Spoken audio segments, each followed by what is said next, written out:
ओमराजे निंबलकर. धन्यवाद सभापती महोदय. मी या ठिकाणी 2024-25च्या रेल्वेच्या अनुदानाच्या मागण्यावर चर्चा करण्यासाठी या ठिकाणी उभा आहे. सभापती महोदय, सोलापूर, तुळजापूर, धाराशिव ह्या रेल्वे मार्गाची घोषणा साधारणतः 2014 मध्ये त्या ठिकाणी करण्यात आली. 2014 पासून आता जवळपास 10 वर्ष ह्या रेल्वे मार्गाची घोषणा होऊन पूर्ण होत आलेत, पण म्हणावी तशी गती या रेल्वे मार्गाच्या बाबतीत त्या ठिकाणी दिसून येत नाही. महाराष्ट्रातील 3.5 शक्तिपीठापैकी एक असलेलं आई तुळजाभवानीचं क्षेत्र ह्या रेल्वे मार्गामुळे त्या ठिकाणी जोडलं जाणार आहे. मला रेल्वे मंत्री महोदयांना सुद्धा विनंती करायची आहे की आपल्या रेल्वे विभागाच्या कुठल्याही कामाचं टेंडर जोपर्यंत 80% जमिनीचं भूसंपादन होत नाही तोपर्यंत आपण कुठल्याही रेल्वेच्या कामाचं टेंडर त्या ठिकाणी फ्लॅश करत नाहीत किंवा काढत नाहीत. पण सभापती महोदय, बहुतेक निवडणुकीची गडबड होती, घाई होती, त्याच्यामुळं भूसंपादन झालेलं नसताना सुद्धा ह्या कामाचं टेंडर त्या ठिकाणी काढलं गेलं. ठीक आहे, काढलं गेलं, त्याच्याबद्दल आमचं काही म्हणणं नाही आहे, पण भूसंपादनाच्या बाबतीत सुद्धा तेवढ्याच ताकदीनं त्या ठिकाणी लवकरात लवकर प्रयत्न करून जे 80% भूसंपादन ह्या रेल्वेच्या कामाला सुरुवात होण्यासाठी आवश्यक आहे ते तातडीने त्या ठिकाणी पूर्ण करून घेण्यात यावं आणि सोलापूर, तुळजापूर, धाराशिव हा रेल्वे मार्ग त्या ठिकाणी लवकरात लवकर पूर्ण करावा. सभापती महोदय, मला आपल्या माध्यमातून रेल्वे मंत्री महोदयांना अवगत करायचं आहे की धाराशिव जिल्हा हा आकांक्षित जिल्हा आहे, ॲस्पिरेशनल डिस्ट्रिक्ट आहे. ह्या ठिकाणी हा रेल्वे मार्ग ज्यावेळेस घोषित झाला त्यावेळेस ह्याच्यासाठी आवश्यक असणारी भूसंपादनाची जी कारवाई आहे ती थेट वाटाघाटीच्या माध्यमातून, थेट खरेदीच्या माध्यमातून त्या ठिकाणी होणार होती. महाराष्ट्रातील आपण जर बघितलं असेल तर पुणे मिरज असेल, बारामती फलटण लोणंद असेल, वडासा गडचिरोली असेल, ह्या तिन्ही मार्गासाठी जी भूसंपादनाची प्रक्रिया त्या ठिकाणी पार पाडली गेली ती थेट खरेदीच्या माध्यमातून त्या ठिकाणी पार पाडली गेली. हा सुद्धा मार्ग त्या ठिकाणी थेट खरेदीच्या माध्यमातूनच पार पाडला जाणार होता, पण नेमकं कुठं माशी शिंकली माहीत नाही, पण थेट खरेदीचं डायरेक्ट कंपल्सरी ॲक्विजिशनवर आपण आलो. त्या ठिकाणी आपल्या माध्यमातून सन्माननीय रेल्वे मंत्री महोदयांना मला विनंती करायची आहे की महाराष्ट्रातील सगळ्यात जास्त शेतकऱ्याच्या आत्महत्या होणारा हा जिल्हा आहे. शेतकरी आधीच त्रस्त आहे आणि त्या शेतकऱ्याची आयुष्यभराची कमाई म्हणजे ती जमीन असते आणि त्या जमिनीचं संपादन होत असताना थेट खरेदीच्या माध्यमातून त्या ठिकाणी जर हे संपादन झालं तर शेतकऱ्याला जवळपास 5 पटीनं त्याच्या जमिनीचा मोबदला त्या ठिकाणी मिळतो. पण आपण जर कंपल्सरी ॲक्विजिशन त्या ठिकाणी जमिनीचं केलं तर मात्र त्या शेतकऱ्यावर त्या ठिकाणी अन्याय होतो आणि 4 पटीनंच त्या ठिकाणी मोबदला त्या शेतकऱ्याला त्या ठिकाणी मिळतोय. त्यामुळं आपल्या माध्यमातून सन्माननीय रेल्वे मंत्री महोदयांना माझी कळकळीची विनंती आहे की या प्रकरणामध्ये आपण लक्ष घालावं आणि शेतकऱ्याच्या बाजूनं न्याय देण्याच्या दृष्टीनं त्या ठिकाणी थेट खरेदीच्या माध्यमातून ही भूसंपादनाची कारवाई त्या ठिकाणी केली जावी, जेणेकरून शेतकऱ्यांना त्या ठिकाणी जमिनीचा जो मोबदला आहे तो त्या ठिकाणी 5 पटीनं मिळू शकेल. सभापती महोदय, आपण बघितलं असेल की आपण आता वंदे भारत चालू केले, बुलेट ट्रेनच्या बाबतीत सुद्धा मोठ्या प्रमाणात आपली जलद गतीनं हालचाल त्या ठिकाणी होते, त्याच्याबद्दल आम्हाला काही वाईट वाटायचं कारण नाही. जागतिक स्पर्धेबरोबर स्पर्धा करत असताना जागतिक लेवलला आपण ह्या सगळ्या गोष्टी करणं अभिप्रेत आहे, त्याच्याबद्दल आमचं काहीच म्हणणं नाही. पण सभापती महोदय, ज्यावेळेस आम्ही स्वतः रेल्वेनं प्रवास करण्यासाठी धाराशिवच्या रेल्वे स्टेशनला येतो त्यावेळेस जनरल डब्याची जी अवस्था असते ती अतिशय बघवत नाही. म्हणजे त्याच्या बाबतीत नेमकं माणसंच प्रवास करतात का जनावर प्रवास करतात अशी अवस्था त्या जनरल डब्याची झालेली आहे. महात्मा गांधीजींनी सांगितलं की खरा ग्रामीण भारत हा गावात राहतो, त्या सामान्य माणसाचा विचार करून देश चालवणं आपण अपेक्षित आहे. बुलेट ट्रेन झालं, वंदे भारत झालं, ठीक आहे, त्याच्याबद्दल आमचं काही म्हणणं नाही, पण या जनरल डब्यामध्ये प्रवास करणाऱ्या लोकांची व्यथा, अवस्था, परिस्थिती आपण त्या ठिकाणी जाणून घेणं गरजेचं आहे. आपण त्यांना सुद्धा माणूस म्हणून त्या ठिकाणी त्यांचं जाणं, त्यांचा प्रवास त्या ठिकाणी मान्य करणं गरजेचं आहे आणि जनरल डब्याची सुद्धा तेवढ्या प्रमाणात संख्या वाढवणं गरजेचं आहे, त्यांचा प्रवास सुसह्य करणं गरजेचं आहे. कारण जनरल डब्यामधल्या एखाद्या माणसाला जर बाथरूमला जायचं असेल तर अर्धा तास त्याला राहिलेल्या ठिकाणापासून निघावं लागतं, तेव्हा त्याची बरोबर अर्धा तासानं तो त्या इच्छित स्थळी पोहोचतो. इतकी दुरावस्था त्या जनरल डब्याची झालेली आहे.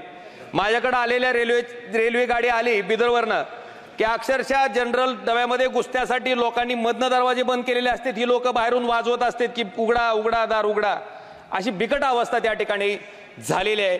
त्याच्यामुळं निश्चित वंदे भारत करा, बुलेट ट्रेन करा, त्याच्याबद्दल आमचं काही म्हणणं नाही, पण त्याचबरोबर ह्या सामान्य माणसाच्या जगण्याला सुद्धा, ज्याच्यामध्ये भारत देशातील फार मोठी लोकसंख्या कव्हर होते, त्या माणसाचं जगणं सुद्धा जनरल डब्यामध्ये संख्या वाढवून किंवा त्याच्यात बाबतीत काही इम्प्रूव्हमेंट करून आपण त्याचं जीवन सुद्धा प्रवासाचं सुसह्य करावं, ही सुद्धा विनंती मी आपल्या माध्यमातून सन्माननीय रेल्वे मंत्री महोदयांना करतोय। सभापती महोदय, आपण बघितलं असेल, अपंग असतील, ज्येष्ठ नागरिक असतील, पत्रकार असतील, यांना रेल्वेच्या प्रवासात पूर्वी सूट होती। अचानक कोरोनाच्या नंतर ती सूट आपण त्या ठिकाणी बंद केली। बंद झाल्याच्या नंतर आम्ही अनेक वेळेस, मी मागच्याही टर्मला होतो, मागच्याही टर्ममध्ये अनेक वेळेस या सभागृहाच्या माध्यमातून सन्माननीय रेल्वे मंत्री महोदयांना भेटून सुद्धा मागणी केली की ही जी सूट होती अपंग, ज्येष्ठ नागरिक आणि पत्रकार बांधवांना प्रवासातली रेल्वेच्या, ती सूट त्या ठिकाणी पूर्ववत प्रमाणे त्या ठिकाणी चालू ठेवावी, ही सुद्धा मागणी मी आपल्या माध्यमातून सन्माननीय रेल्वे मंत्री महोदयांना करतोय। लातूरची एक रेल्वे फॅक्टरी आहे, प्रत्येक निवडणुकीचं वर्ष आलं की त्या फॅक्टरीचं उद्घाटन होतंय। आता मला वाटतं दुसरी वेळ आहे या फॅक्टरीचं उद्घाटन व्हायची, पण अजूनपर्यंत त्या लातूरच्या कोच फॅक्टरीमधून तयार झालेला डबा काही बाहेर पडलेला नाही अजून। उद्घाटन मात्र 2 वेळेस झालंय। त्यामुळं जे काही करायचंय ते नुसतं फक्त निवडणुकीच्या पुरतं, उद्घाटनाच्या पुरतं मर्यादित न राहता, आपण जी घोषणा, जे आश्वासन त्या ठिकाणी त्या भागातल्या जनतेला दिलंय, ते आश्वासन पूर्ण होण्याच्या दृष्टीनं लवकरात लवकर डब्याची निर्मिती त्या ठिकाणी त्या रेल्वे कोच फॅक्टरीमधनं लातूरच्या व्हावी, ही सुद्धा कळकळीची मागणी मी आपल्या माध्यमातून सन्माननीय रेल्वे मंत्री महोदयांना करतोय। सभापती महोदय, आपण बघितलं असेल, आमच्याकडं पूर्वी नॅरो गेज होतं, ब्रिटिशाच्या काळापासून रेल्वे मार्ग होता, त्या नॅरो गेजचं रूपांतर त्या ठिकाणी ब्रॉड गेजमध्ये झालं। ब्रॉड गेजमध्ये रूपांतर झाल्याच्या नंतर मी रेल्वे विभागाच्या बऱ्याचशा अधिकाऱ्याला विनंती केली की बाबा तुमची जमीन नेमकी कुठपर्यंत आहे, त्याच्या मालकीच्या हक्काच्या बाबतीत तुमच्याकडे काय कागदपत्र आहेत ते त्या संबंधित शेतकऱ्यांना द्या, कारण मतदारसंघातले शेतकरी त्या दोन्ही बाजूचे कायमस्वरूपी माझ्याकडे येत राहतात की रेल्वेवाले येतात, 1 खुंटा गाडून जाते आणि म्हणते चला आमची जमीन इथूनच आहे। तर सन्माननीय रेल्वे मंत्री महोदयांना माझी विनंती आहे की नेमके त्या बॉर्डर कुठं आहेत, रेल्वेच्या मालकीच्या संदर्भात काय कागदपत्र रेल्वेकडे आहेत ते रेल्वे विभागाला द्यायला लावून त्या सुद्धा शेतकऱ्याच्या बाबतीत आपण सहानुभूतीपूर्वक विचार करून त्यांच्या जमिनीच्या सुद्धा रेखा ज्या आहेत त्या ठरवून त्या ठिकाणी देणं गरजेचं आहे। संपवतो सभापती महोदय, प्लीज वाइंड अप। संपवतो सभापती महोदय, आपण रेल्वे फाटकाच्या होणाऱ्या दुर्घटनेवर लक्ष केंद्रित करून आपण खालच्या म्हणजे आरयूबी तयार केलेत, आरओबी तयार केलेत, म्हणजे अंडरग्राउंड ब्रिजेस केलेत, ओव्हर ब्रिजेस केलेत, पण हे ब्रिजेस करत असताना मला आपल्याला विनंती करायची की पावसाळ्यामध्ये जूनच्या महिन्यात त्या ठिकाणी ज्यावेळेस शेतकऱ्याला पेरणीसाठी सगळ्यात जास्त आवश्यकता असते त्याच्या शेताकडे जाण्याच्या बाबतीत, डायरेक्ट आपण आलो, जुने जे रस्ते होते प्रचलित ते रस्ते बंद करून टाकले, कुठं अंडरग्राउंड ब्रिज केलाय।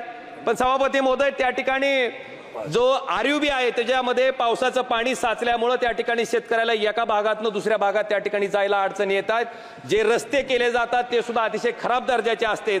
माझी रेल्वे मंत्री महोदयांना विनंती आहे की नेमकं कुठल्या पद्धतीने एस्टिमेट रेल्वे विभाग तयार करतो ह्याच्या बाबतीत सुद्धा आपलं लक्ष असणं गरजेचं आहे, कारण रस्त्याचा दर्जा हा अतिशय हीन पद्धतीचा आहे, खराब आहे। माझी विनंती आहे आपल्या माध्यमातून की त्याच्या बाबतीत सुद्धा थोडंसं लक्ष रेल्वे मंत्री महोदयांनी त्या कामाकडे द्यावं। मी एक शेवटची मागणी फक्त करतो आणि या ठिकाणी माझं भाषण संपणार आहे। सभापती महोदय, त्या ठिकाणी आपण जर बघितलं असेल तर मी अनेक वर्षापासून मुंबईची गाडी आहे, लातूर मुंबई गाडी, ह्या गाडीला त्या ठिकाणी कळंब रोड स्टेशनला त्या ठिकाणी स्टॉपेज आम्ही मागतोय। त्याचबरोबर पनवेल नांदेड जी गाडी आहे ह्या गाडीसाठी डोकी रोड स्टेशनला त्या ठिकाणी स्टॉपेजची मागणी करतोय। कळंब रोड स्टेशन तर ब्रिटिशाच्या काळापासूनचं असलेलं स्टेशन आहे, रेल्वेची जमीन आहे तिथं, तर माझी विनंती आहे की या दोन्ही स्टॉपेजच्या मागणीकडे आपण गांभीर्यानं लक्ष घालून त्या ठिकाणी हे दोन्ही स्टॉपेज त्या ठिकाणी रेल्वेचे मंजूर करावे, ही कळकळीची विनंती करतो। आणि शेवटचा एकच मुद्दा आहे सभापती महोदय, रॅक पॉइंट आहे माझ्याकडे माझ्या जिल्ह्यासाठी, पण रॅक पॉइंटला आवश्यक असणारं जे शेड आहे ते शेड त्या ठिकाणी मात्र अद्यापपर्यंत तयार नाही, त्यामुळं ज्यावेळेस खतं येतात त्या ठिकाणी अन्नधान्य येत आहे त्यावेळेस ते पूर्णतः भिजलं जात आहे, त्याचं नुकसान होत आहे। तर आपल्या माध्यमातून विनंती आहे की रॅक पॉइंटला आवश्यक असणारं शेडची सुद्धा तरतूद सन्माननीय रेल्वे मंत्री महोदयांनी त्या ठिकाणी करावी, ही कळकळीची विनंती करतो। आणि सभापती महोदय, आपण मला वेळ दिलात आणि त्या ठिकाणी मला बोलता आलं त्याच्याबद्दल आपले आभार व्यक्त करतो। पण या सगळ्या मागणीकडे सन्माननीय रेल्वे मंत्र्यांनी सहानुभूतीपूर्वक विचार करून तातडीने त्या पूर्ण कराव्या अशी कळकळीची विनंती मी आपल्या माध्यमातून सन्माननीय रेल्वे मंत्री महोदयांना करतो। धन्यवाद।